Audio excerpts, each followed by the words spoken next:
चलल मोतिहारी के बोलिए बाबा विश्वनाथ की।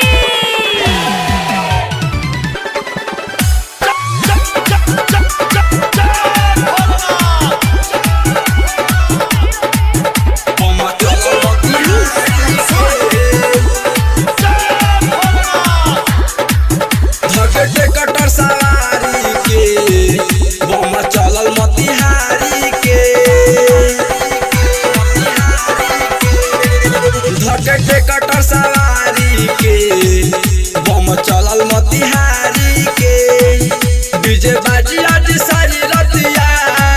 सब कहता रे है बतिया गिरे लागेला सुमारी के बम चलल मोतिहारी के धके कटर सवारी के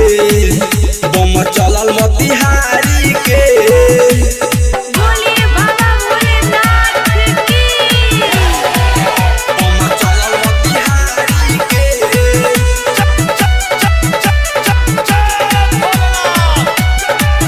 बम चलल मोतिहारी के हवे दिन हो पावरी महीना बाटे सावन संग देवर हमर नु जाता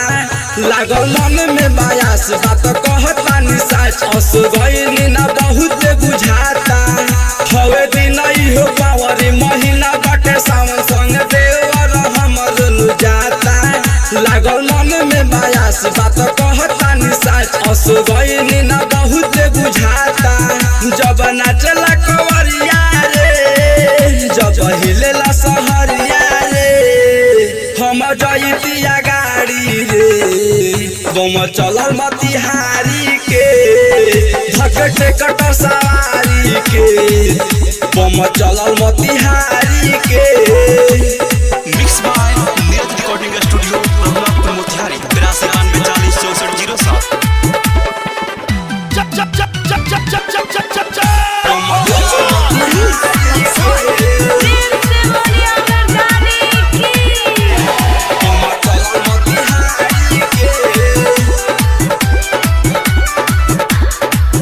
जवन जाला बाबा धाम ओकर बिगड़े ना काम नाही लाहा गेला सारा धाम गारा दहा बाबा हौवे ना दानी जब सुननी कहानी रोज कहेला हमर नुमारा दहा जवन जाला बाबा धाम ओकर बिगड़े ना काम नाही लाहा गेला सारा धाम गारा दहा बाबा हौवे ना दानी जब सुननी कहानी रोज कहेला हमर नुमारा दहा राइटर ढोल पहुँच गइल बा अकल सबके खोज भइल बा आदित्य जल चढ़ावे के बम चलल मोतिहारी के कटर सवारी के बम चलल मोतिहारी के नीरज रिकॉर्डिंग स्टूडियो रघुनाथपुर मोतिहारी 8392406407।